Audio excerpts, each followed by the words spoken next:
Chapter 6. Christmas vacation started on a Thursday, and Christmas assembly was Thursday night. Chloe refused to go. I nearly backed out too, but Mom railroaded me into it. Parents were invited, and she wanted to go, and was I ashamed of her? I felt so guilty when she said that. I put on my nicest dress and stockings, and we walked to the bus stop in silence. It was freezing out, but the air was still and brittle. My shoes felt strangely light as they clacked quickly along the sidewalk. I hadn't worn anything but hiking boots in months. All the girls were dressed up, and their hair was combed neatly in place. Their parents looked angular and glittering. I felt very uncomfortable and wanted to run outside again. Instead, I introduced Mom to a few people and then sat sullenly in a chair in the back, waiting for it to begin. Once it did, I was glad I'd come.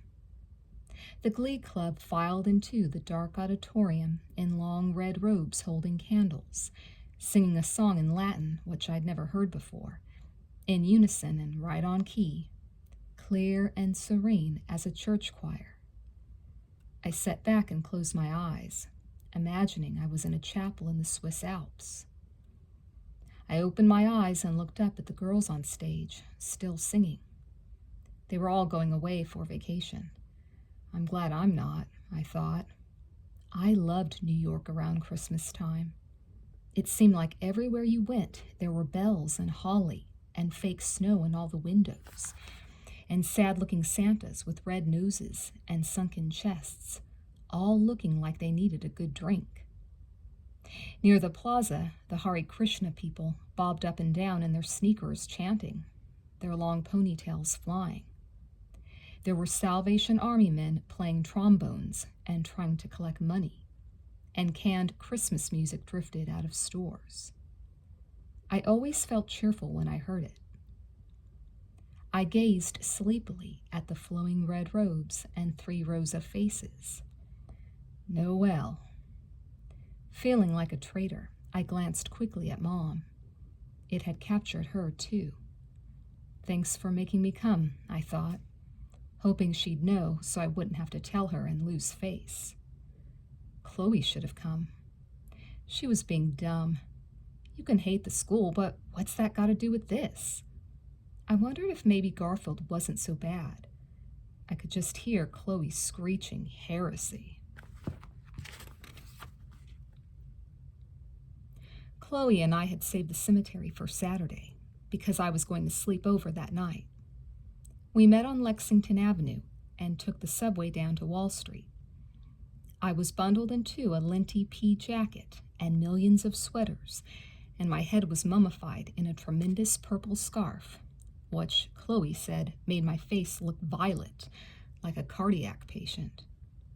She was dressed in a black ski cap and an old golf jacket that used to be her father's, with even more sweaters than I had on underneath. When we emerged from the subway station, we saw white, the first snowfall of the season. It was coming down in big dry wafers, and we childishly stuck out our tongues to catch some. Up in Massachusetts, where our house is, you can make snow cones with snow from the ground, I told Chloe. Clean snow. She breathed deeply. Sometimes we went up to our house when Ben and I were on vacation in the winter, but some years we didn't because the roads were so bad. When we did, I could never sleep late. By 7:30 or 8 in the morning, my room would be so light I'd wake up and pull up my shade, and the snow light that poured into my room was blinding. There was a white birch grove I could see from my window, and the branches looked like glass. Chloe and I stood still, looking down the deserted street. At the end was Trinity Church. We couldn't even make out the steeple tops in the swirling snow. We started walking toward it carefully so that our feet wouldn't mess up the thin layer of snow too much. Val, could I come up to your house sometime? Sure. Come for a weekend in spring when we start going again, I said. Can I? That would be great. I know a place we could go and paint where the view is beautiful. It's way up on a cliff everyone calls Crow Hill. You can see for miles and miles. Cornfields and churches and mountains. We can bring watercolors. You'll love it. Chloe hopped up and down on one foot. Val, I bet we're the only people here. This whole area is completely deserted. It was true. There weren't even any cars, and the silence sounded strange. We made our way to the cemetery and looked over the gate. Oh, Val, this is beautiful. I nodded. It was a small graveyard on one side of the church. There was one large monument fenced in toward the back. I love cemeteries. You can just sit there as long as you want and no one bothers you. Yeah, you're not kidding, Chloe said with a grin. I grinned back. See that one? I pointed. That must be Alexander Hamilton's grave. We opened the latch and went in. Hey, Val, I brought a Polaroid. Really? Where'd you get it? I borrowed it from my father. Did you tell him where you were going? No, he wouldn't understand. I ran up a small hill and lay down in front of a monument, folding my hands on my chest. Chloe, take a picture, will you? She dropped her bag, ran after me with her camera, and looked at me critically. You need a white camellia, and take off that stupid scarf. She squinted. Get rid of the jacket, too. I'll die of exposure. You will not. Anyway, if you do, I can just leave you here. Oh, all right, I said, unwinding my scarf and handing it to her. Hey, get me a twig from that tree. She obeyed, and I took off my jacket and made a makeshift camellia with a twig and a white Kleenex. Hurry up, I said, lying down again. After we got tired of taking pictures, we sat down and leaned on a stone. I miss my grandmother a lot sometimes, I said absently, thinking how depressing Hanukkah had been without her. You know, my grandfather's really lonely. He's over at our house all the time now. I loved my grandfather, but his behavior was beginning to get on my nerves. Mom sat with him nearly every evening in the living room, and he wasn't the same. He was moody and actually sort of grouchy, which he never was before. He was always happy and never complained, and things that other people took for granted impressed him. The first time he had a strawberry shortcake good humor, he was in the park with me, and he just couldn't get over how good it was. He went to the circus every year and never told my grandmother. He thought the acrobats were wonderful. I thought to myself that Grandpa was the only person I knew who could enjoy almost everything. Even when someone turned on a television set, he would click his tongue and say how ingenious it was. And he was smart.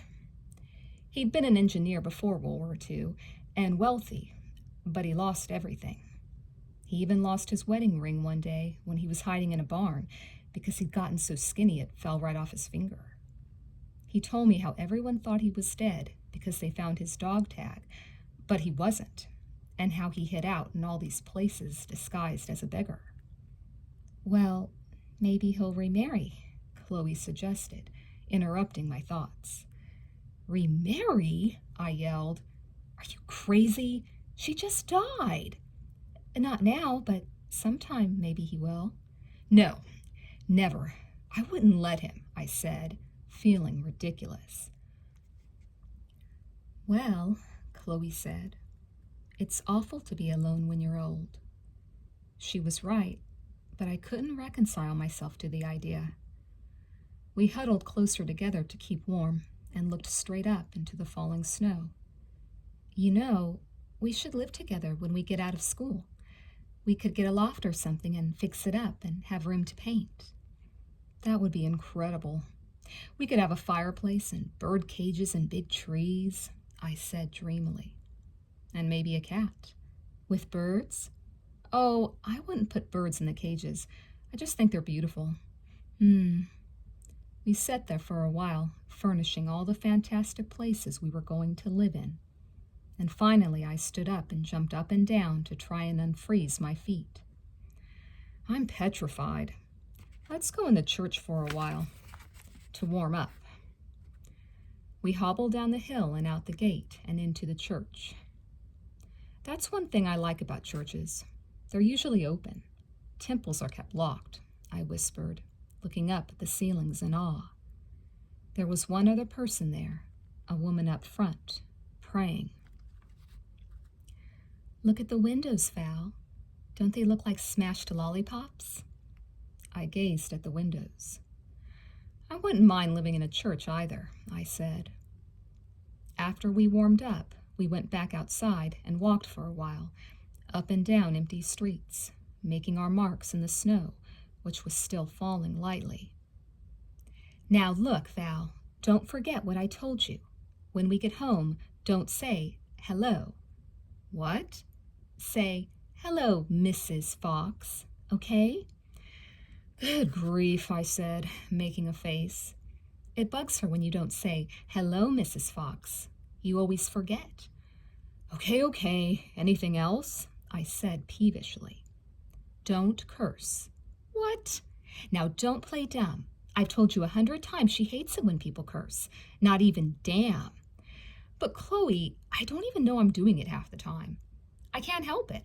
I only curse when it's appropriate. I learned to curse from my parents, I added. Just don't, okay?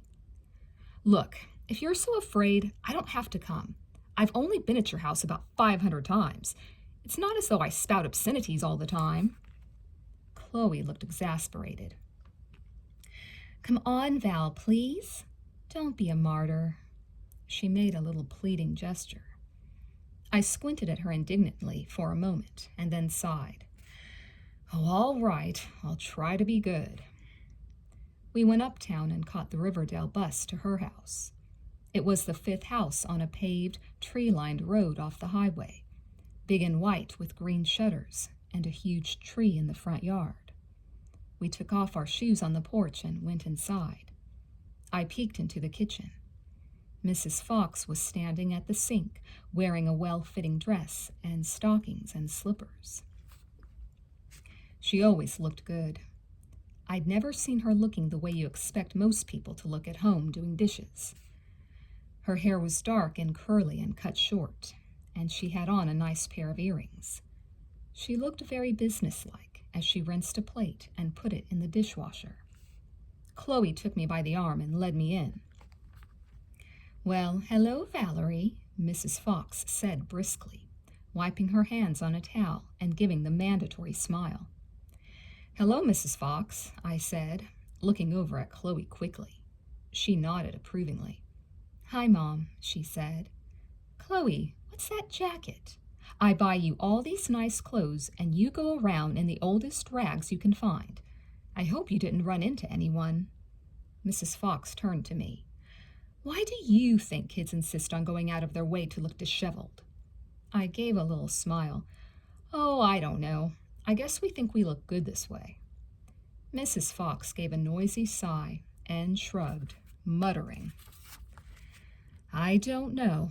I buy her nice things and they sit in the closet. I tittered nervously. After some small talk, Mr. Fox came out of the den beyond the kitchen. He was the kind of person you like immediately. He was very tall and thin and had high cheekbones and the same wide smile Chloe had. He said, Hiya, Valerie. How have you been doing? Glad you could come. So am I said. What did you girls do today? I looked at Chloe, my eyes questioning. We went to the Museum of Modern Art, Dad. There's a great Matisse exhibit, she said instantly. Yeah, I piped. Good. You kids should enjoy yourselves. He said it so good-naturedly. I didn't mind being called a kid. He put his arm around Chloe. How's my princess in her golf jacket? Great. Chloe looked happy. You've never met our other daughter, have you? Julie. She came in a moment later. This one's home from the old grind. Work them to the bone out there. He winked. Julie looked a little like Chloe, but her hair was short, and she wasn't as skinny or as flat-chested. She seemed nice. We stayed in the kitchen for a few minutes, and then Chloe and I went to her room, which I loved. The walls were painted lavender, and the ceiling was white.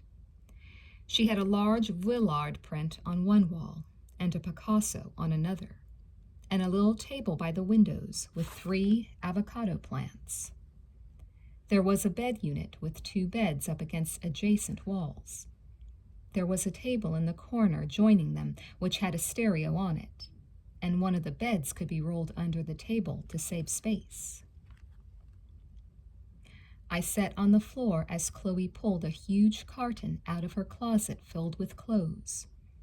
It was her reject box, where she put things she was tired of wearing, and whenever I was over, I could take whatever I liked, provided I'd return it if she ever wanted it back. Chloe had a strange habit of cutting all the collars off her shirts because she didn't like collars. She also cut off sleeves if they were short-sleeve shirts. She hated short sleeves. I whimpered at the sight of the demolished Bonwit Teller shirts. How could you? She grinned helplessly. We went through her clothes until dinner, which we all had in the den, where the Christmas tree was standing, dripping tinsel and crazy-looking angels and toucan birds Chloe had made out of dough and then painted. Mr. and Mrs. Fox asked me about what my parents were doing and about school. Whenever I began to loosen up, Chloe kicked me under the table, and I was glad to get back to her room after helping her do the dishes. I'm a very polite person, you know, I said when we closed the door to her room. No one ever complained about me before. Well, no one is now either. Humph, I said sulkily. Then she reached under her bed, pulled out a big box, and opened it. What's in there? I said, leaning over to look. This, she said, is my beautiful lady collection. I peered in and saw a pile of cut-out pictures of women. Did you get those from magazines? Yep. What for? For my beautiful lady collage. I had this brainstorm one night last week at 3 a.m. See, I have this theory. See this? She picked out one of them and showed it to me. It was a brunette model, very pretty, wearing a low-cut black cocktail dress. She's pretty, I said, waiting for an explanation. Yeah, she's pretty, but she's not different. I mean, if you go down to Bergdorf's or something, you see hundreds of women like that. Not that pretty. But if you saw them from the back, or even from the front, really quickly, you wouldn't be able to tell them apart if you saw them again. I know what you mean. I have a cousin who had a nose job, and she's pretty, but she's pretty like everyone's pretty. I always think I see her across the street or something, and it isn't her. Right. Well, I'm collecting these pictures, see, until I have a whole box of them, and then I'm making a big collage out of them. And someplace on the collage, I'll have a picture of you and a picture of me, and we'll be the most beautiful women on the whole collage. We will? I said doubtfully. You bet your ass we will. You'll see. I'm going to paste the cutouts overlapping and everything, so you won't really be able to see anything but parts of these, she said, pointing to the box. You know, a face here, a leg there, half a face, a breast, like that. But we'll be in there all the way. Maybe I'll blow up that picture I took of you in the park. You're using naked women too? Sure. They're exploited, so I'll exploit them even more, like saying, big deal, it's a breast. Half the world has 2 apiece. Can I take the picture of you? I want you to, Chloe said, going back to the bed and pulling out a pile of magazines. Want to help me cut out some more? Sure. We sat around going through magazines and cutting. Chloe turned on the radio. Chloe, I love it here. I feel safe. Thanks, kid. Your house is so beautiful. You're rich, I said accusingly. I am not. You must be. Look at this place. This is nothing compared to what those jerks at school have. Your apartment is just as nice. But both your parents are lawyers, aren't they? So lawyers are rich. They are not.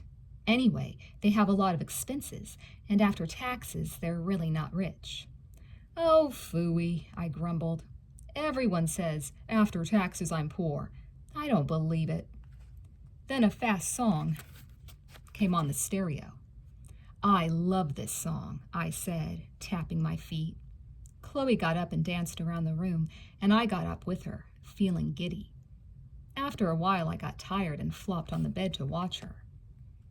I don't think I ever said how beautiful Chloe was, but beautiful like no one else. It wasn't only that she had beautiful teeth that never needed braces, and gorgeous eyes, sometimes a very light gray and other times an astonishing intense blue, and thick hair that would have been long ringlets if she hadn't forced it into mere waves. She had something else, something I can't explain very well. There was a kind of passion about her, which always made me think of her as a zooming, screaming vision, always exciting and never bored or boring. Sometimes I'd look at her face and wonder if she knew how beautiful she was. I told her occasionally, but she said I was crazy and that I was the beautiful one. Chloe? What? She said, landing on the bed and grabbing a magazine and scissors. I saw Dr. Elgin on Broadway the other day. You did? You didn't tell me. What'd he say? Just hello, and he smiled. Chloe? I hesitated. The other night, my father came home, and he hugged me, and I felt funny. She didn't react. You don't know what I mean, do you? She shook her head no. I picked up a scrap of paper and fiddled with it. Well, I mean, look at Dr. Elgin. He's nearly my father's age, and he's all over me. I mean, my body. I waved my arms around. Men want it. She nodded. When I hugged my father, I thought, my God, he's a man too. I never thought about my parents having sex. Not really thought about it. I can't imagine it. So I got scared, you know? She looked up from her magazine. It just made me think that the only reason my father isn't attracted to me is because he won't permit himself to think that way. Well, he's normal, she said simply, after a moment. Yeah, but I mean, it isn't innate or anything. If he didn't know who I was, who knows? If he wasn't married to my mom, that is, I added quickly, listening to my thoughts uneasily. It's just scary to think about it. I got scared when he hugged me. Not scared of him, but I felt flustered, not knowing if I was saying it right. I tried to think of him objectively, just as a man, but I absolutely couldn't. It's impossible. I don't know if I'd like his body or what, I shivered. I've never really thought about it, said Chloe, putting down her scissors.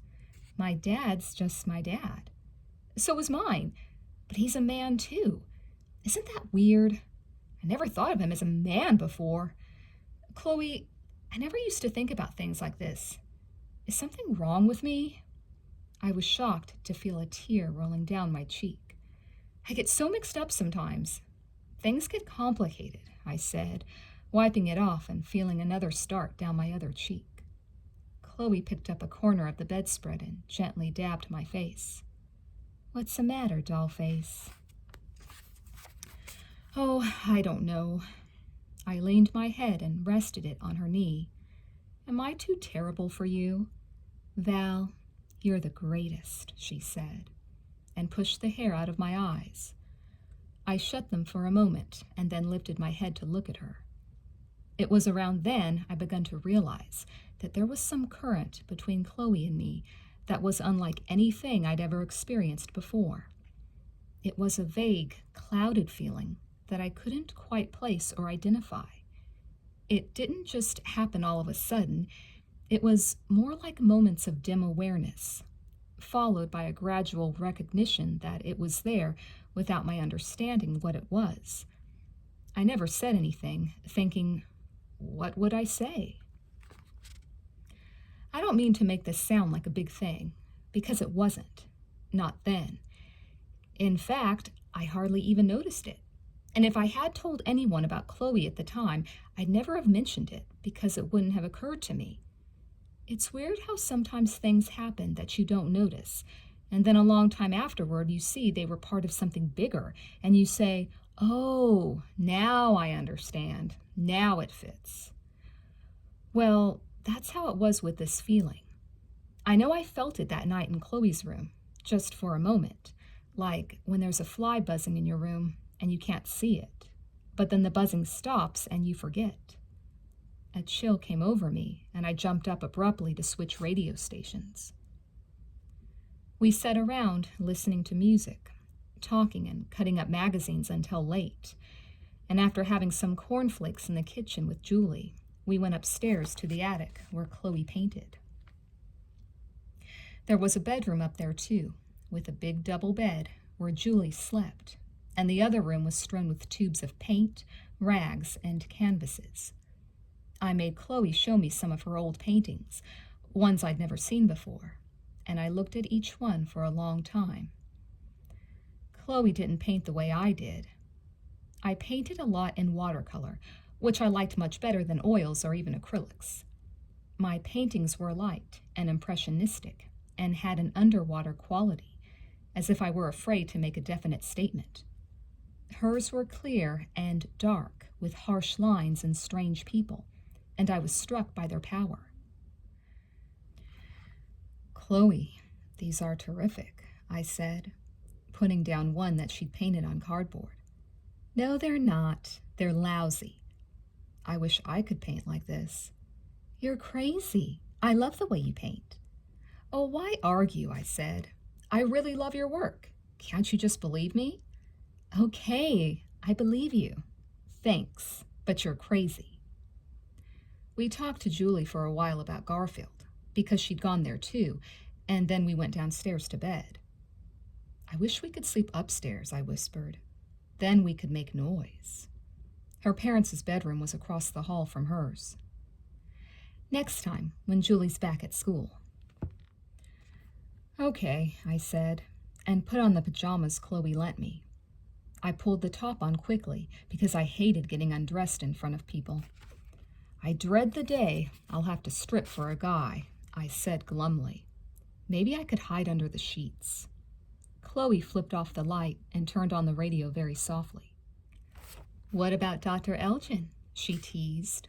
Would you hide under the sheets from him? Hell, I'd hide in the closet, I said, pulling the blankets up to my chin.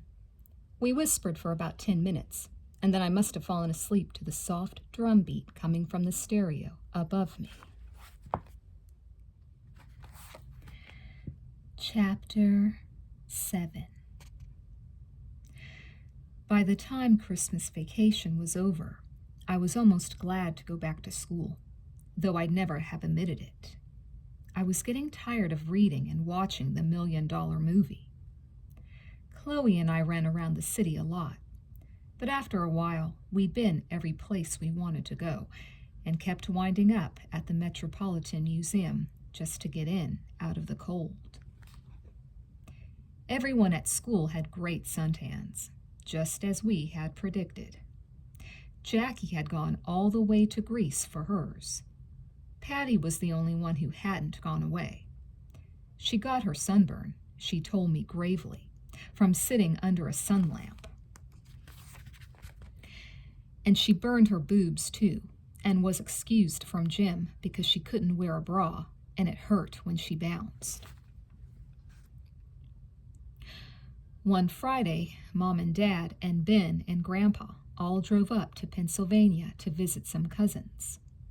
They were going to spend the night and asked me if I wanted to come, but I said no, Chloe was going to sleep over. I could have told her I had to go away, but the prospect of having the whole apartment to ourselves was too good to pass up. It's not as though we wanted to do anything like smoke that we wouldn't do when everyone was home. It was just this terrific feeling of freedom. Usually when she came over, we'd hole up in my room with the door shut. But Dad would be stomping around the house or practicing, and Ben would have a friend over, and they'd be making noise in the living room.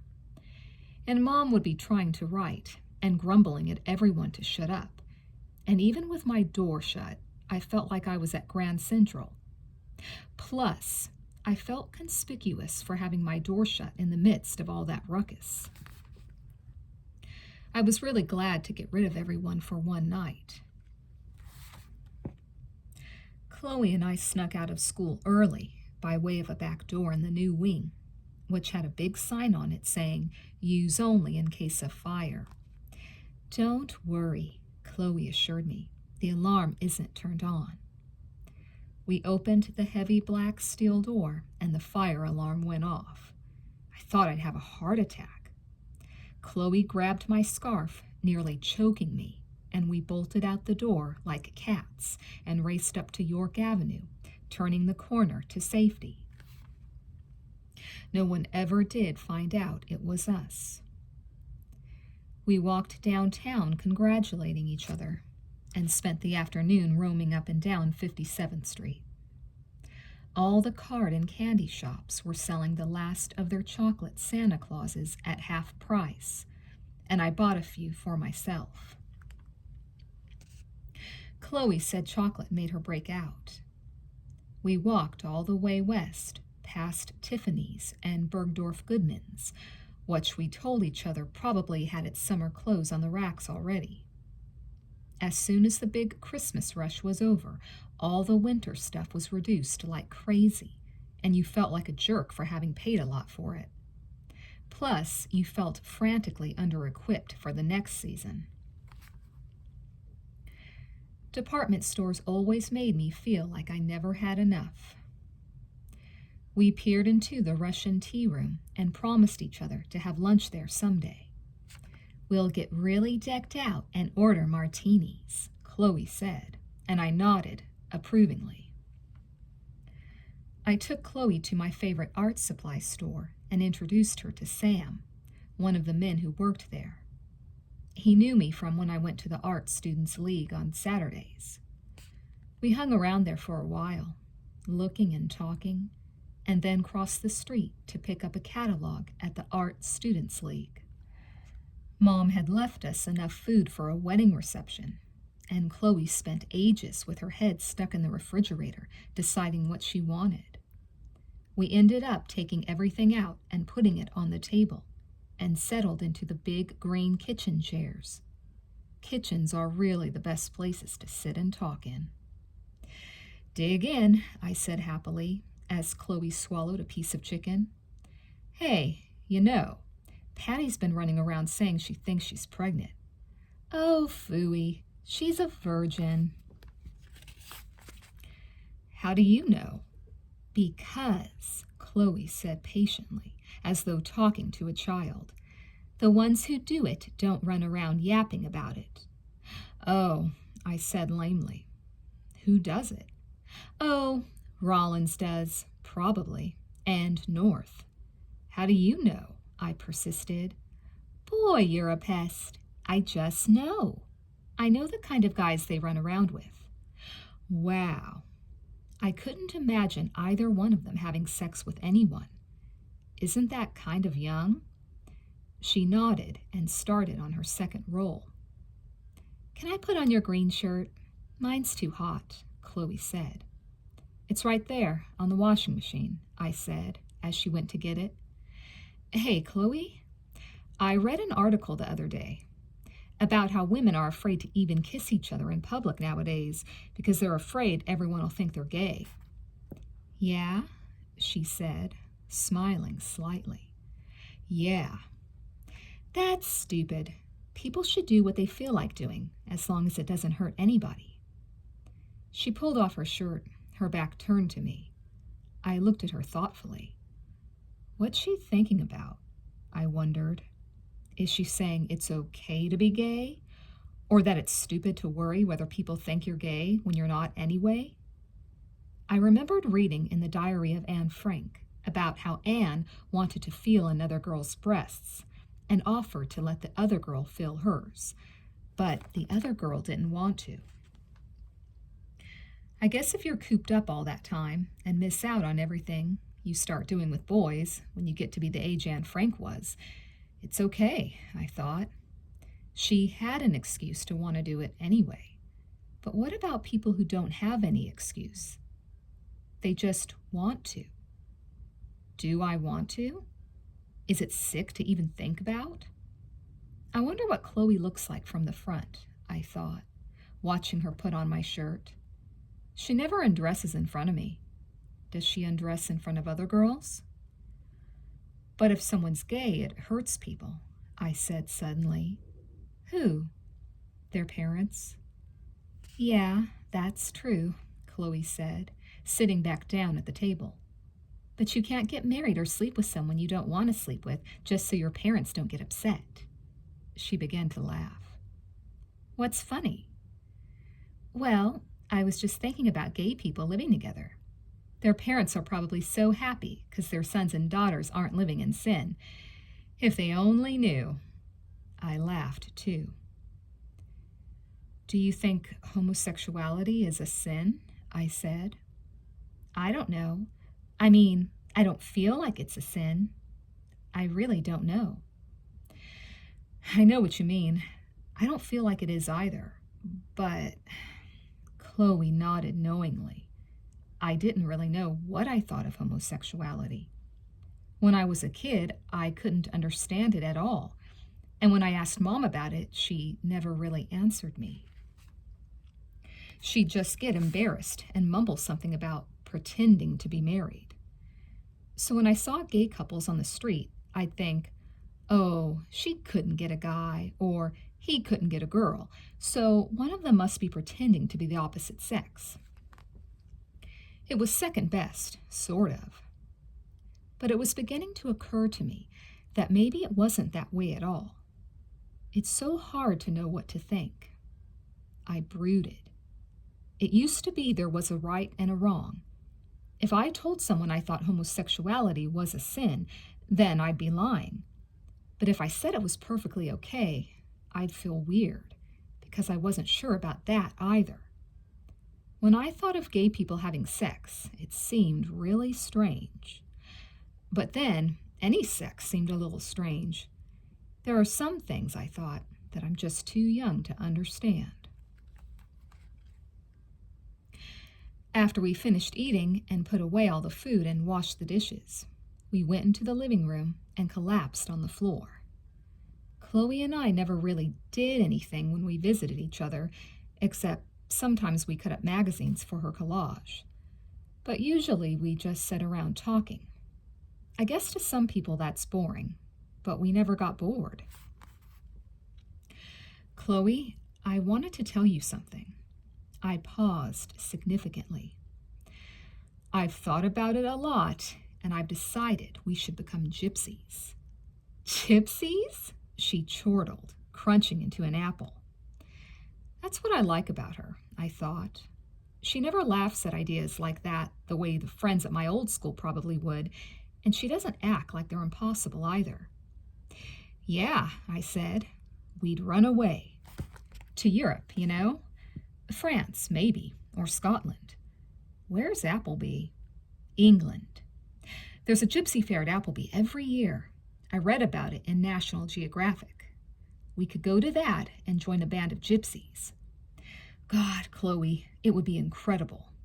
We'd run on the moors and have red cheeks and be really healthy, like in those old Haley Mills movies, and ride stallions and cook meat over a fire on a long stick, like shish kebabs, you know? She nodded, her eyes gleaming. And we'd smudge dirt on our faces, and there'd be a fiddler, and we'd dance. He'd play in minor keys only, I thought to myself, and we'd get up and start dancing like mad in the firelight, hair streaking and no stopping. I could picture Chloe there perfectly. Suppose no band would take us, Chloe said, as though we were packed and ready to go. Couldn't we just be our own band? Sure we could. We could do absolutely, positively anything. But I'd want to go to Appleby first, so we'd know more, and decide after. Here, I'll show you the pictures. I got the magazine from under my bed and brought it in. There were pictures of gypsies sitting around fires at night in front of bow-top wagons, and lying in sunny green and lavender fields near wagons painted in passionate circus colors. Even the wheel spokes and brake shoes were covered with intricate designs in gold and royal blue and crimson. Look, it says a gypsy will sell anything he owns, I said, pointing at a caption. That's because he's free. He's not tied down by anything and doesn't care about having things, Chloe said firmly. When I go away for even a weekend, it takes me 3 hours to pack. I hate feeling like I need things. We should run away and not even bring a suitcase. Do they live in those wagons? Yeah, I said dreamily, flipping a page. I heard someplace that gypsies used to steal gold and make their kids swallow it, and then wait for the kid to crap it out. Hey, that's smart, Chloe remarked. She got up and sank into the couch, and I sat down next to her. We could have the best time, just going wherever we felt like going and staying as long as we wanted. She was silent for a moment. Suddenly she turned to me and said softly, Would you really run away with me? Absolutely, positively, no doubt about it. I wouldn't run away with anyone else. Ever. When? I squinted, thinking. Chloe flopped her head like a rag doll and nestled against my shoulder, slipping her arm under mine. My muscles tensed. We'll do it, I said, feeling her breath on my neck and burying my face in her hair. It smelled like vanilla. Unless you poop out on me. We'll do it. She murmured. Me? Poop out on you? Hey, Dollface, would I do that? I barely felt her lips tremble as each word vibrated gently against my neck. I looked down at her face, half hidden behind masses of hair. Her eyes were closed. I sat absolutely still in the strange, sweet freeze that had taken over my body. It was the feeling I'd had that night at her house, but stronger, and it didn't go away. My eyes scanned the room unseeingly. I was only aware of Chloe's face resting against me, and the chills that ran up and down my arms each time she exhaled quiet little puffs of sleep. When I was sure she wouldn't wake up, I placed her head back on a pillow carefully and switched off the light. I got a big blanket from the linen closet and covered Chloe with it. Where should I sleep, I thought. I stood uncertainly for a moment and then took off my jeans and crawled under the blanket facing the other way. I couldn't fall asleep, though. After 15 minutes of lying in the dark, I got up and took one of Mom's cigarettes from the coffee table. I sat in the middle of the room and lit it, letting it burn, watching Chloe sleep through spirals of blue smoke. After 10 minutes, I climbed back under the blanket and went to sleep. Chapter 8. I guess that's about when I started having the daydreams about Chloe and me. I'd always been big on daydreaming. I'd decide who I wanted to think about and conjure up scenes with them, doing and saying all sorts of things I didn't have the courage to really do. In the ones with Chloe, we'd be lying around someplace talking, and I'd get upset about something, and Chloe would run her fingers over my face and say, "What's the matter, Dollface?" Then she'd fold her arms around me and rest her head on my shoulder. Or sometimes I'd be sitting in a chair, and she'd be playing with my hair, and it felt terrific. Anyway, in all of them, we'd be physically close. I really didn't know why I liked making up scenes like that in my head.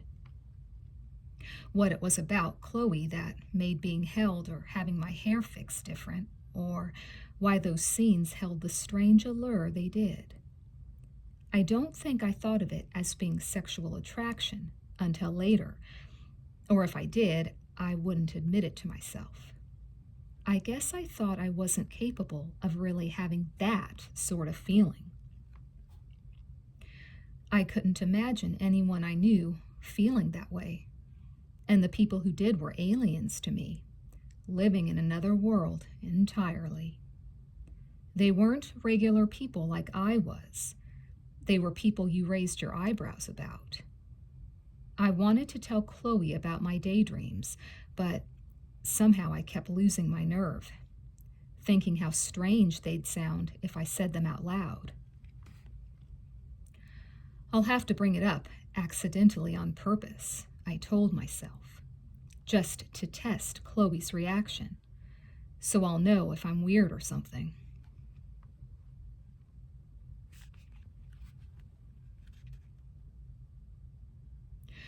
School was really dragging again by the end of February. It always did, every year since I could remember. February was such a rotten month. Spring vacation seemed ages away, and even when they switched Lincoln's birthday around to give us a long weekend, it was depressing. The streets were full of gray slush and streaked with dog shit. Winter always seemed like a letdown after Christmas, and especially after New Year's, with Guy Lombardo making you want to cry or just bury yourself till the season was over. By March, I was bored to death and counted the days till Easter break.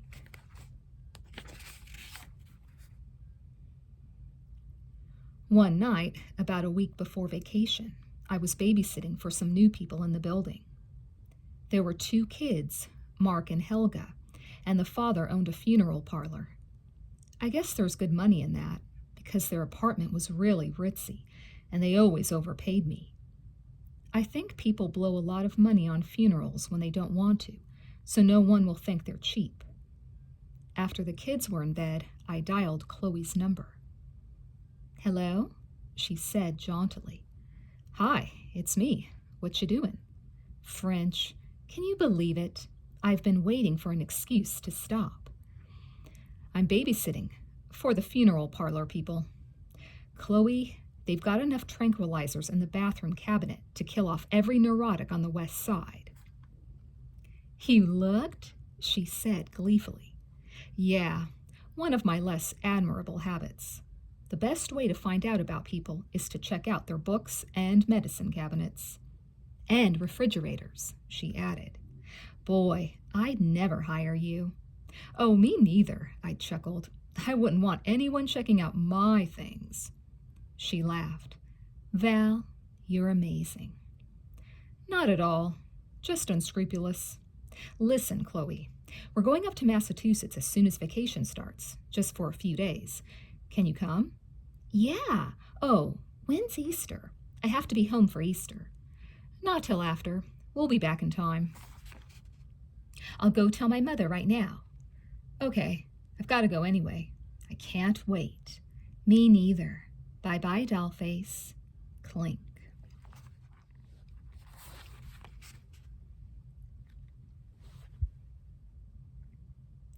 Chloe arrived the day we were leaving with 3 overnight bags. "What's in all those?" I said incredulously.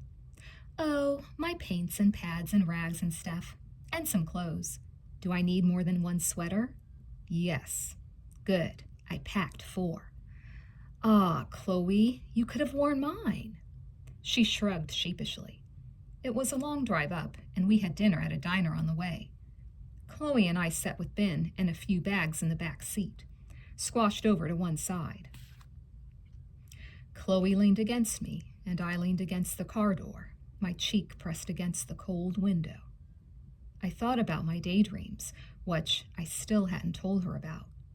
How come if it were Ben leaning on me, I'd push him away? But with Chloe, I actually like it. It was like that on the bus sometimes. If some fat, smelly slob leaned against me, I got mad. But if some cute guy did it, I liked it and hoped he was doing it on purpose. But what about Chloe?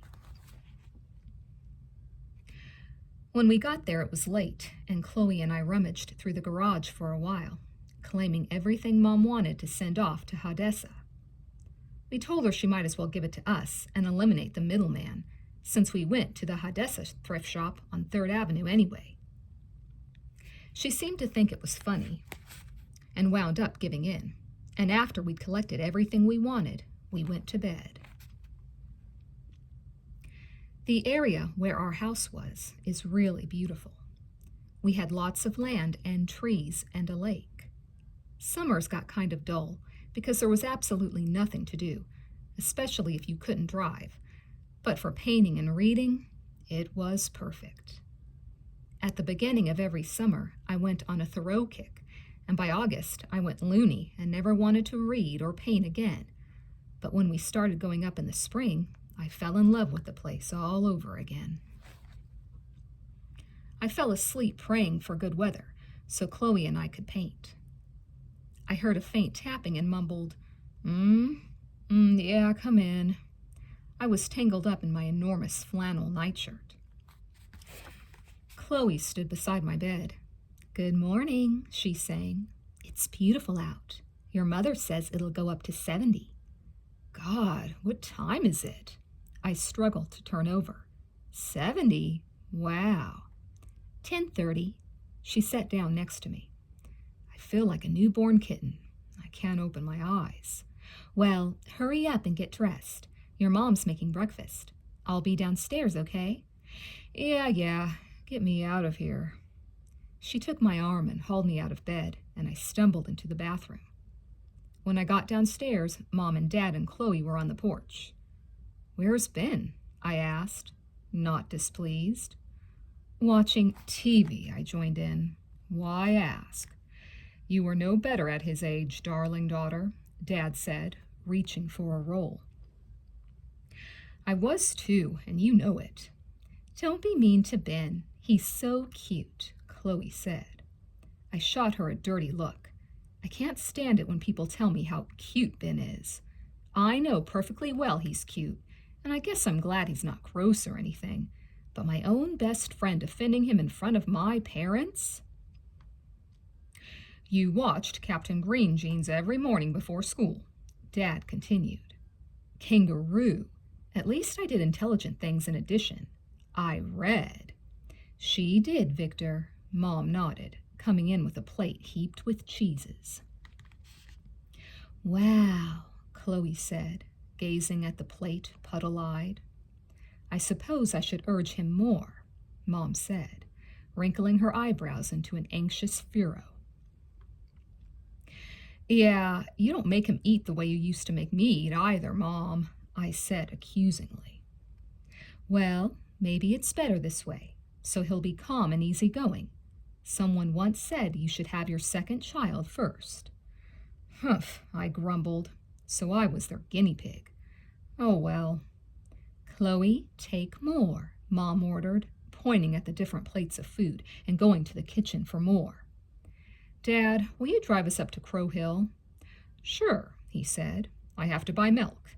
We need milk, right, honey? Yes, Mom called from the kitchen. And margarine, and make me a list, Dad said, looking flustered.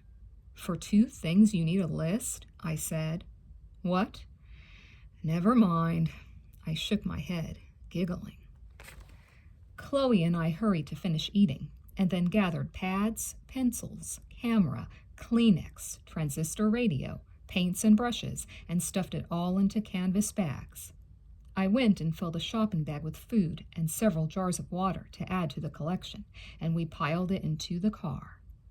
We drove up to the end of our road, turned and began going up a winding, unpaved one. Here, Dad, stop here. I looked out the window of the car. Trees, a steep hill, and there was the stump I always looked for to remind myself where to start climbing. Chloe and I got out of the car and agreed that Dad would come around 4 o'clock to get us. We entered the woods. It was dark and chilly and church-like. I looked up and saw beams of light streaming through the patches of new leaves. The hill was so steep that we were practically crawling part of the way. We finally came to a flat clearing. Over this way, I said breathlessly.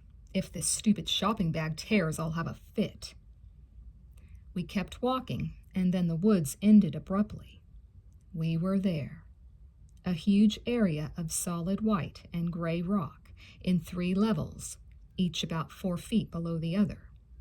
We put down our bags to look. We were above everything. A rolling panorama spread before us. There were tiny houses and long wheat-colored fields and white steeples, and the cloudless, perfect sky, which was that special blue you see on the first spectacular spring day, when everything looks freshly washed and colors seem brighter and you see things you never noticed before. We jumped down and looked over the edge of the bottom level. It was a steep drop, and a lot of the trees were still bare, but here and there a shimmer of leaves glinted like green cellophane in the sun.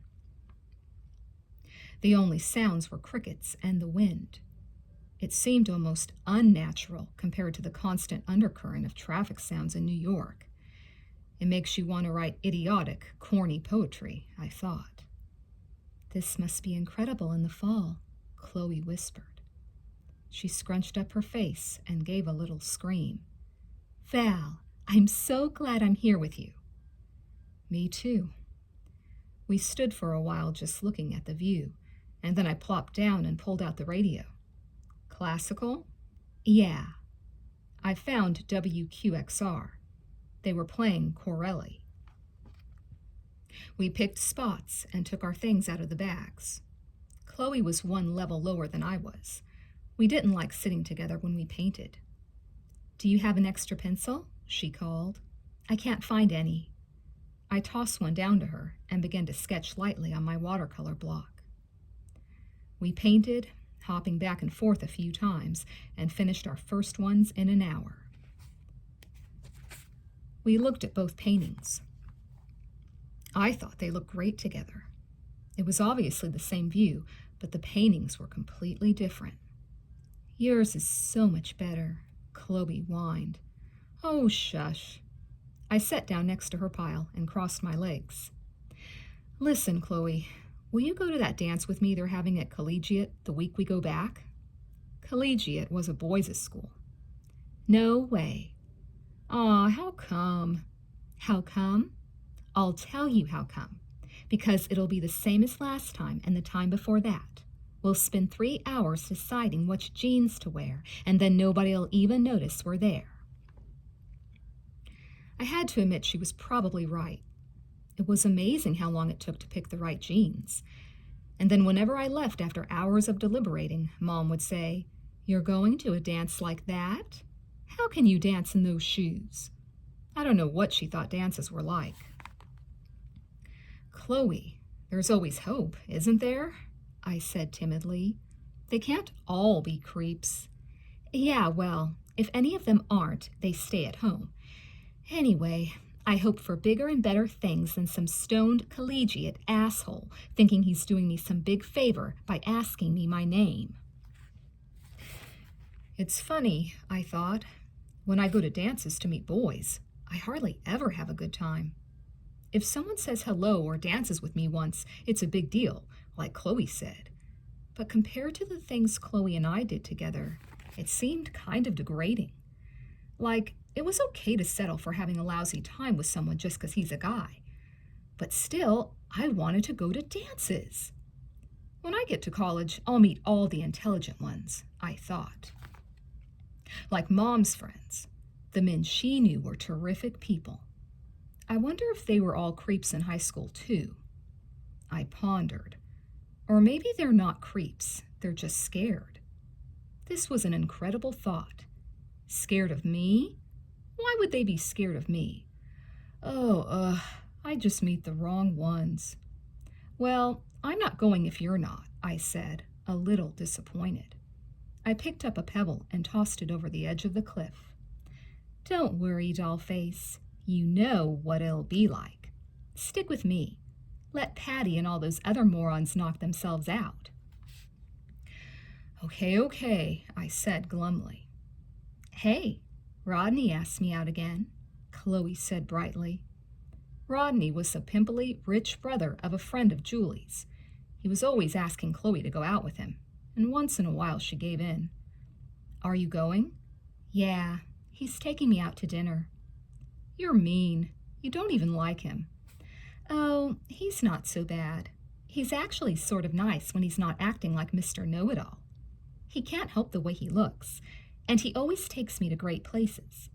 Well, see? At least you've got old Rodney. You should come to the dumb dances and find me some faithful, ugly, nice guy. Chloe laughed. We lay down then and dozed off. For a while. And when we got up, Chloe wanted me to take some pictures of her. She posed, brushing her hair back dramatically. Do I look like a Renoir? She queried. I eyed her critically. Nope, those women were built like dairy cows. Thanks, she said sarcastically, and pouted, crossing her arms over her chest. I pouted back at her, and we both laughed. Chloe leaned her chin on her hands. Val, I wish my parents would get divorced. What? I said aghast. Well, I do. Listen to her, I said to an invisible audience. Entire books are written about miserable kids learning to cope with broken homes and trying to get their parents back together, and she's wishing her parents would get divorced. I couldn't imagine anyone wishing something like that. I remembered when I was little how scared I got whenever Mom and Dad had a fight. I'd go to Mom and say, You're not getting divorced, are you? And she'd laugh and say, Of course not. I worried about it anyway and always felt relieved when they made up. If they did, I'd live with my father, Chloe was saying. We'd get a neat little apartment in the city so I could see you all the time. I wouldn't have to worry about taking that stupid bus. Do you think they ever would get divorced? She got up and walked to the edge of the cliff and sat down, dangling her feet. No. One time I thought they were going to separate. They didn't, though. Chloe, I bet they love each other. I went over and sat beside her. Really? I bet they do. You never know about people, even if you live with them and you think you know them. I thought of times when I'd catch Mom and Dad looking at each other in a funny way or talking about stuff they did before I was born, and it made me think. There are whole sections of them I'll never know, no matter how old I get. Chloe, it's true, I said, as she stared off silently. I used to think I knew my mom better than anyone did, even my father. But there are some things I'll never know about her that he does. I'll bet your parents love each other deep down. Maybe I'm naive. She looked at me gratefully. Maybe you're right. It's just so hard sometimes. I mean, my mother's so irritable, and my father just listens to her. I think my mother resents having to work, you know? I think she thinks she should be able to sit back and have things given to her. Yeah, I noticed that. She's got nerve, expecting your father to pay for everything. But she's under a lot of pressure too, you know, with a job and 2 kids and all, Chloe said. This was the first time I'd heard her defend her mother. Yeah, she is, I agreed hurriedly. Anyway, just because people act a certain way doesn't mean they feel that way. I'm always bitching at Ben, but I don't hate him. She turned to me and took my wrist in her hand, squeezing it. Chills ran up and down my back. You're better than a shrink, kid. You know, I've never talked to anyone the way I talk to you. Me neither, I said quietly. I should tell her about my daydreams now, I thought nervously. I tell her everything else. Why can't I tell her this? Would she tell me?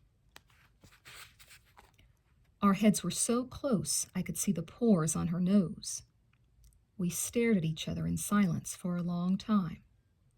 What's she thinking about, I wondered. Does she touch me just like she'd touch anyone else? No, it can't be in my head, I thought, remembering the night we slept on the couch. She didn't fall asleep on me the way she did by accident. No other girl had ever fallen asleep leaning on me the way Chloe did.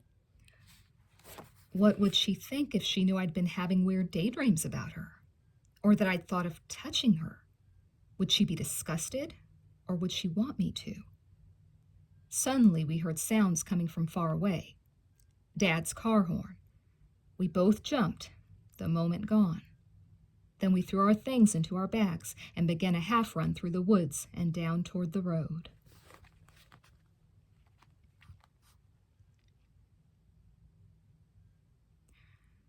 We came back to New York 3 days later. We were going to stay another day, but the weather turned chilly and damp, and Mom had to get back anyway to finish an article she was writing for some magazine. So we decided to go home. I spent the next day writing a paper on the Italian Renaissance, which had been due before vacation started. I always left papers till the last minute, but once I got around to them, I'd whip them off in one day. I couldn't stand all the trouble of going to the library and finding all the right books, only to have to do it again, so I worked like a fiend. Chloe had called while I was out. Mom said she didn't leave any message, but said she would call back. She hadn't called by 9:30, so I dialed her number. Hello?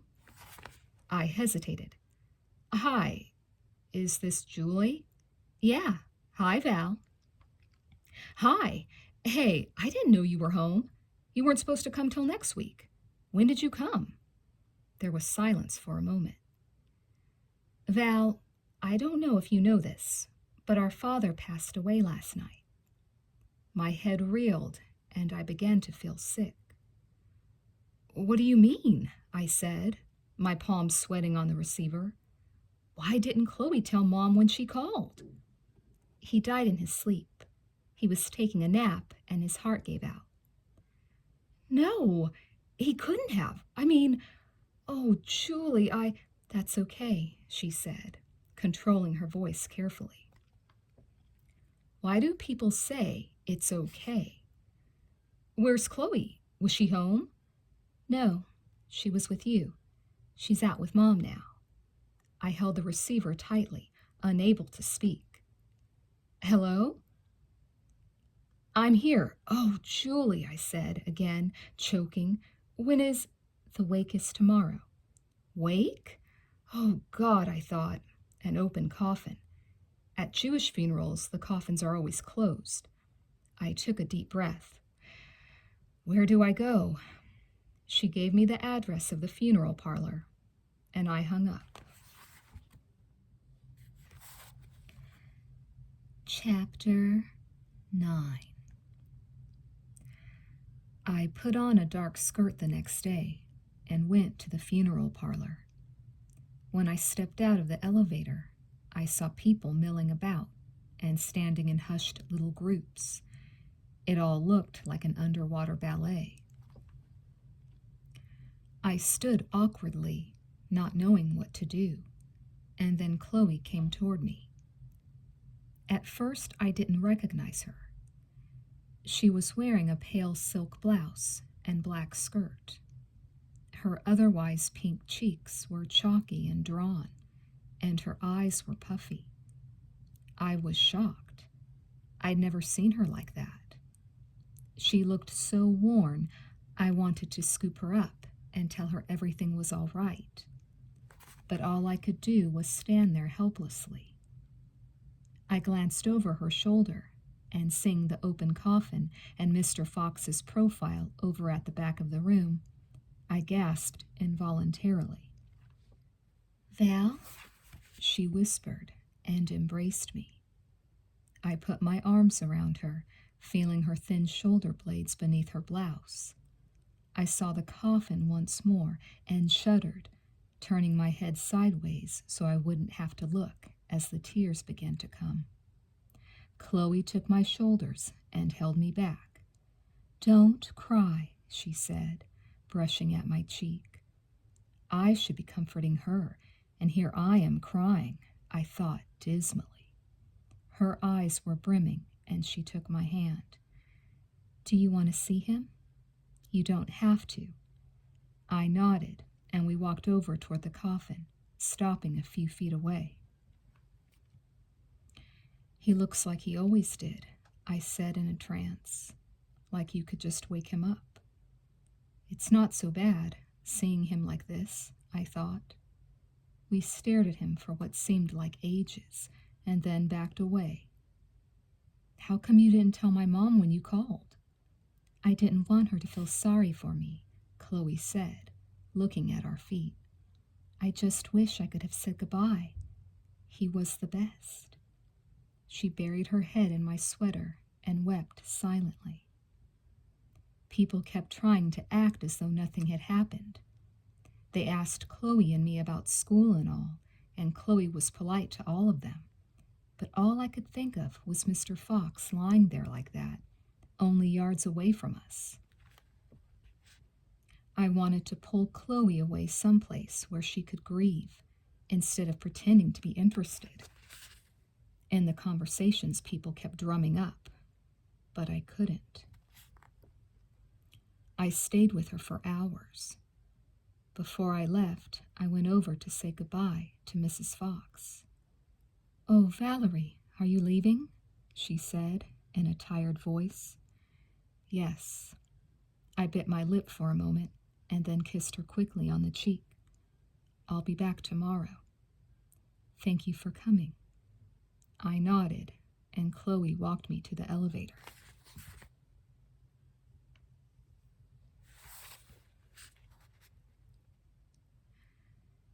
I hardly spoke to Chloe the rest of the week after the funeral.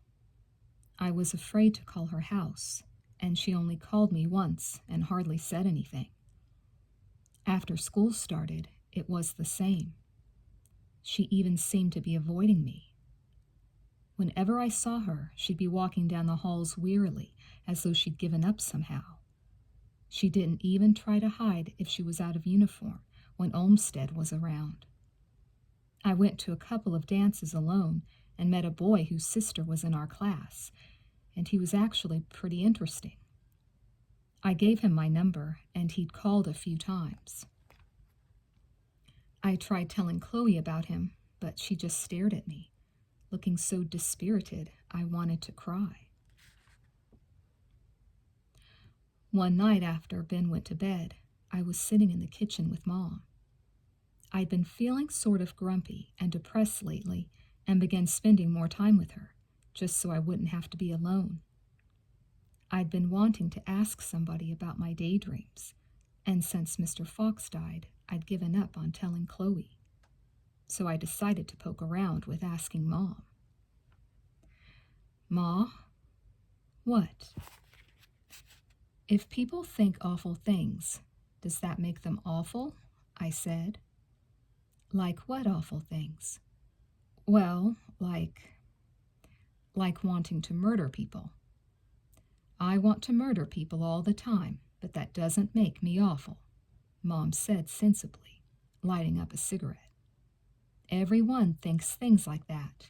That doesn't mean you're going to do it. Yeah, but, well, I said, thinking. How am I going to get an answer without telling her anything? Well, how about perverts? Is everyone a potential pervert? Mom laughed. What do you mean by perverted? That's the whole problem, I thought dismally. That's what I'm trying to find out. Well, like someone who fantasizes about sleeping with a dog or something, I said, patting myself mentally for being prudent enough not to say cat. Ben and I had been bugging Mom for ages to let us get a cat. Well, I'd say someone who thinks about that is pretty strange, she said. But if all the person does is think, he's not a pervert. Or she. Pardon me. Whoever. What if the person did it? I said miserably, knowing I wasn't getting any place. Then I guess some people would call it perverted, Mom said simply. Well then, how about gay people? Ah, now I was getting down to it. I don't know, Mom said seriously. I've been brought up to think it's wrong, but who am I to judge? I know a lot of happy homosexual couples. You do? I said, amazed. Sure I do. Much better off than a lot of married people, too, I can tell you. I always say what people do in the privacy of their own home is their business. But is it perverted? I insisted. I don't know. Oh, I said, and lost my nerve. I can't ask her. I can't ask her about heterosexual people who sometimes have homosexual fantasies. All she'd have to do is look at me, and she'd know it was me. Besides, I don't think I've ever had a sexual fantasy, I told myself. I never thought about actually having sex with anyone. All I thought about was touching, and it's always been with guys before this, like Dr. Elgin or Keith, the first guy who ever felt me up. Now that was fantastic, I thought, remembering. Is that a sexual fantasy? What about when I think about Chloe? How can someone have a sexual fantasy until they have sex and know what to think about? I mean, you have to do it before you know what you'd like to do, I said to myself logically. I hardly even have a frame of reference. Boy, aren't I intellectual. I came out of my daze, and Mom was staring at me. Thanks, Mom, I said, feeling embarrassed. For what? Well, for not dissolving when I asked you all this stuff. See, she said triumphantly, I'm getting better. When I was a little girl, people didn't talk of such things, and never to their mothers. Yeah, well, I bet gay couples didn't roam the streets of Europe either, I said. Not like they do here. No, it wasn't the kind of thing you made public if you could help it. I suppose it's better this way, she said, looking like a confused child. Well, don't look at me, I thought, feeling a little resentful. Here I am, this confused kid, trying to figure things out. Why should I have to worry that she's worried because she's as confused as I am? Are there mothers who know the answers? Nah, I figured. There are just mothers who pretend they do. I just wish she wouldn't look so vulnerable. I decided to do what I'd been thinking of doing ever since that day on Crow Hill. I'd go ask the biology teacher at school. I didn't have to take biology till 11th grade, but I knew Miss Udry from the crosstown bus. It was her first year at Garfield, too, and we'd gotten pretty friendly. When I first met her, I thought she was a senior or something. She looked so young. This was her first job. Also, she lived on the west side, and she was Jewish, and I felt a certain kinship when we boarded the bus together. Yeah, I thought, I'll go to her classroom during prayers tomorrow. Maybe she'll be there. Val, yoo-hoo. Mom was waving her hand in front of my face. Come in, Valerie. I smiled. How's Chloe? Oh, okay, I guess, I lied. I didn't want to talk to Mom about Chloe. Is she doing okay? Poor thing, Mom said sadly, shaking her head. I felt annoyed at her for bringing it up.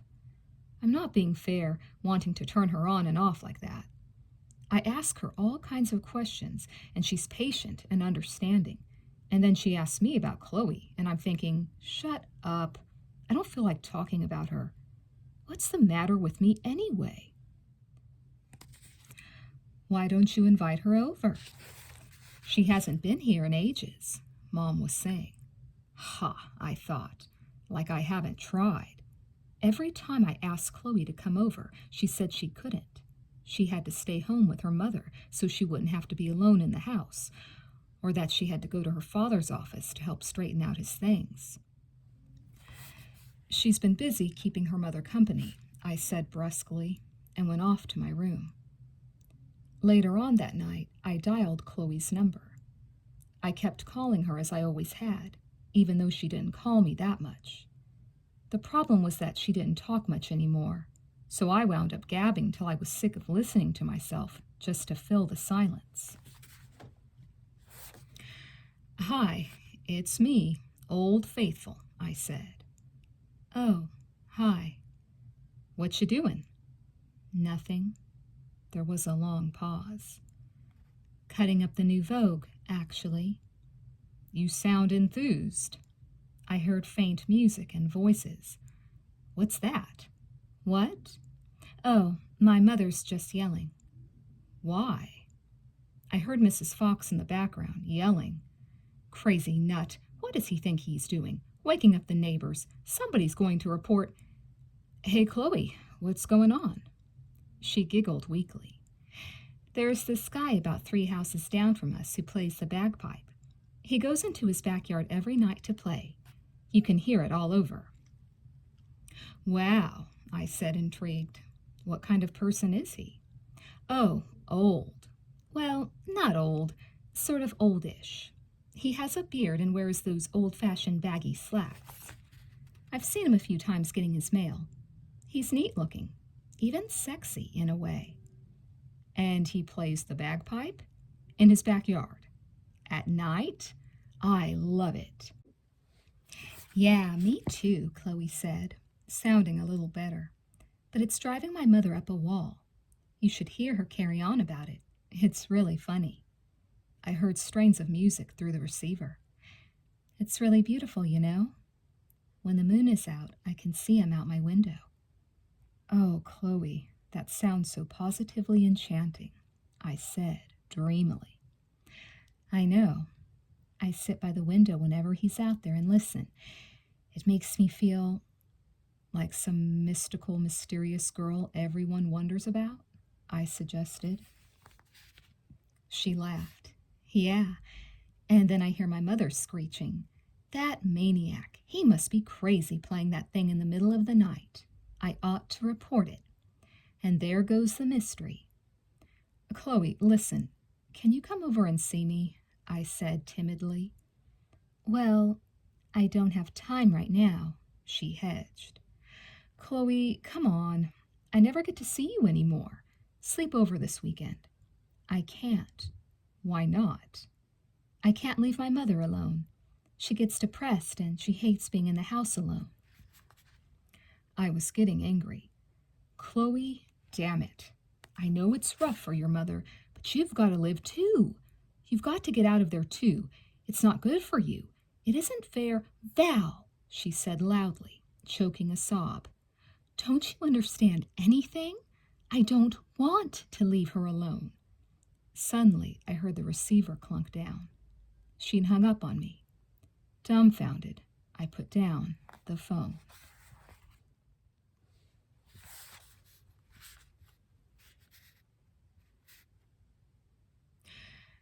The next morning, I went up to the biology lab. I got there really early and sat like a zombie on one of the desks, staring at the large skeleton model standing in the corner. One of the hands had fallen off and been tied back on.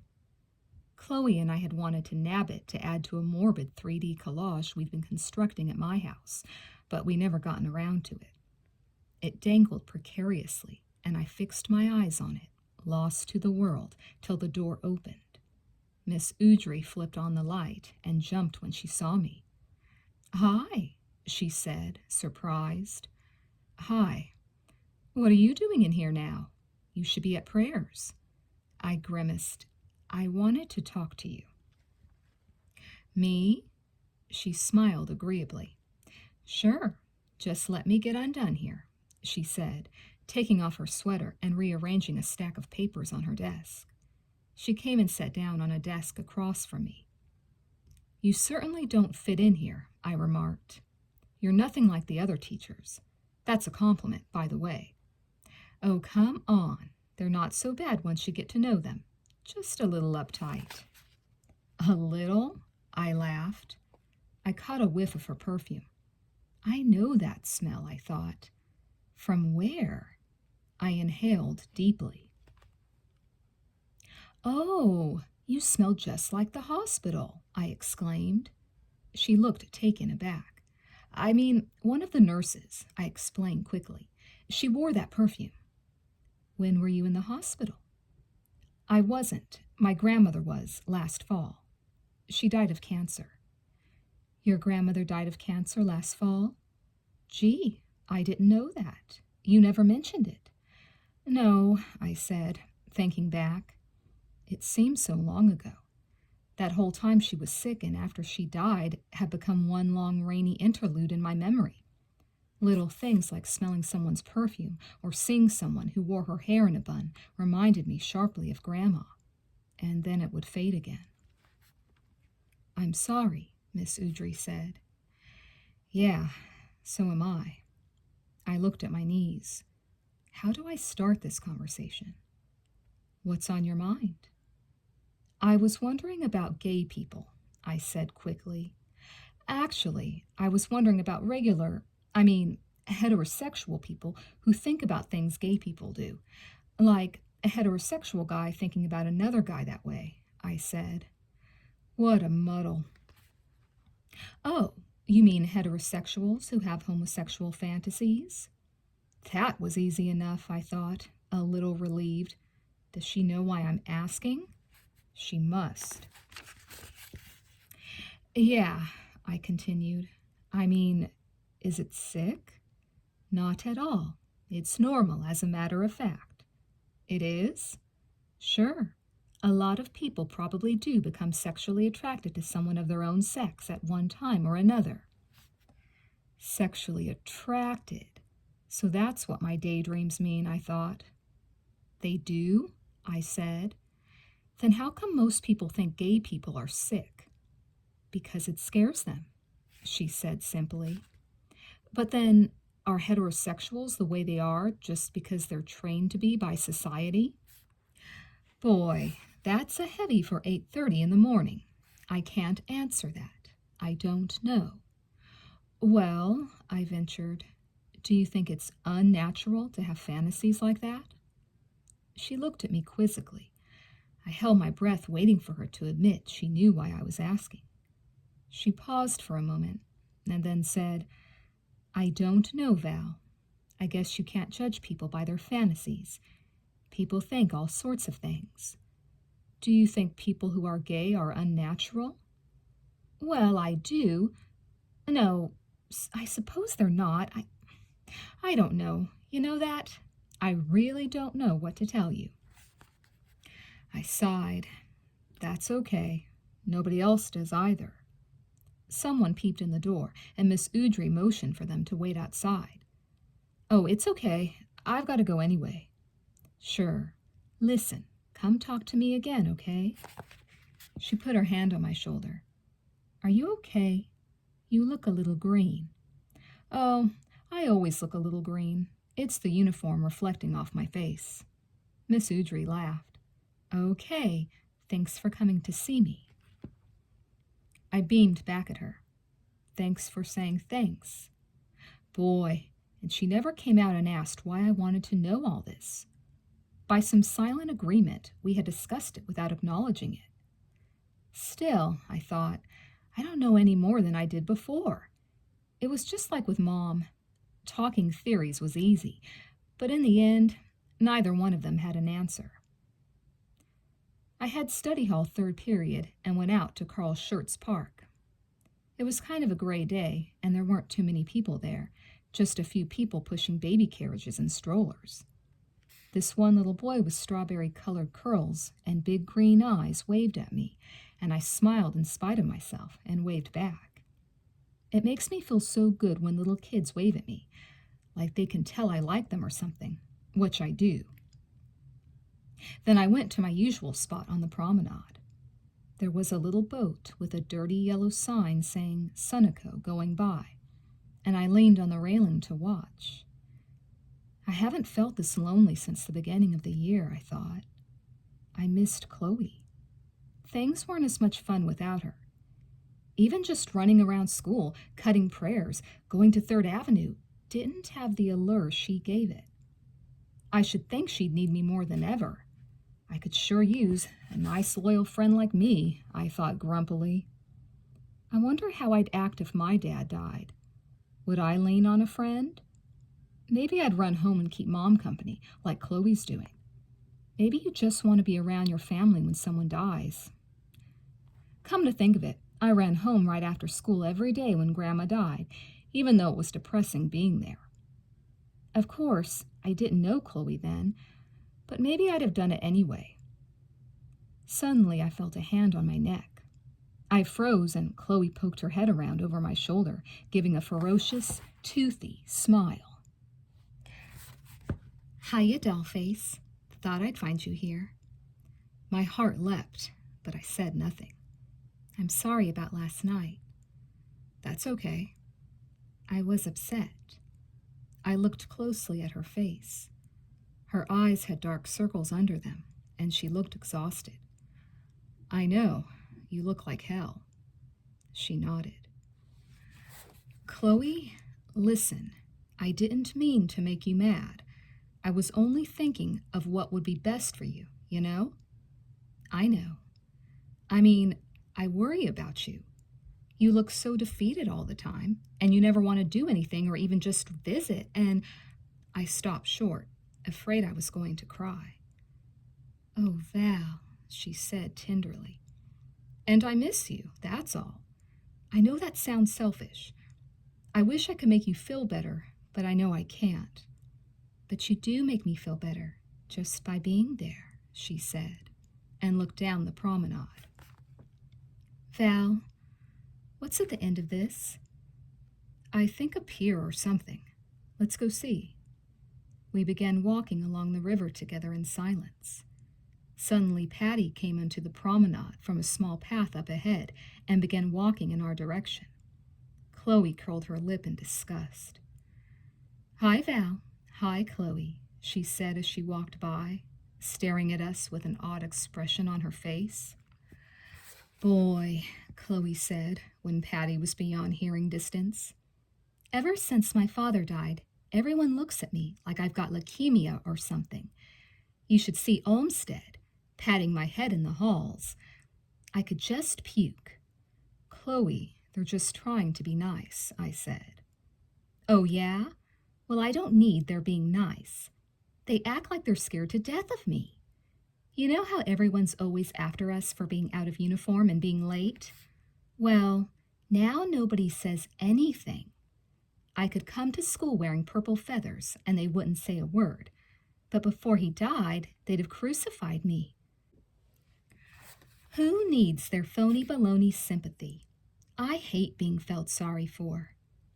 We walked on in silence. Would I want people to feel sorry for me if my father died? I thought.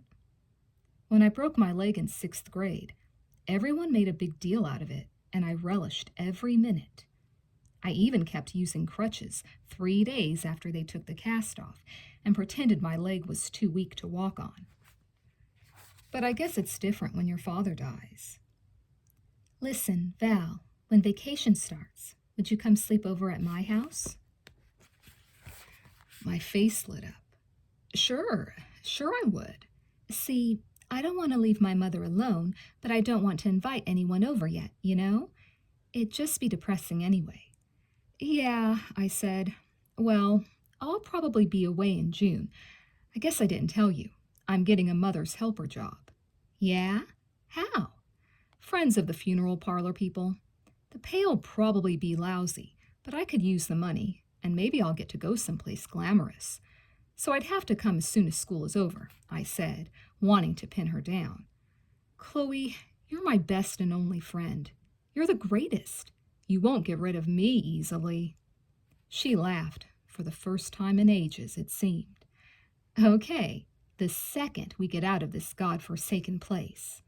"Promise?" "Absolutely, positively, no doubt about it. Is that how it goes?" Should I tell her about Miss Udry? I wondered. But then I'd be assuming she felt that way about me, too, and if I was wrong, she might be scared to death of me. Christ, she has enough on her mind, I thought, feeling guilty. I won't say anything. I smiled at her, and she grabbed my arm, and we began running toward the pier.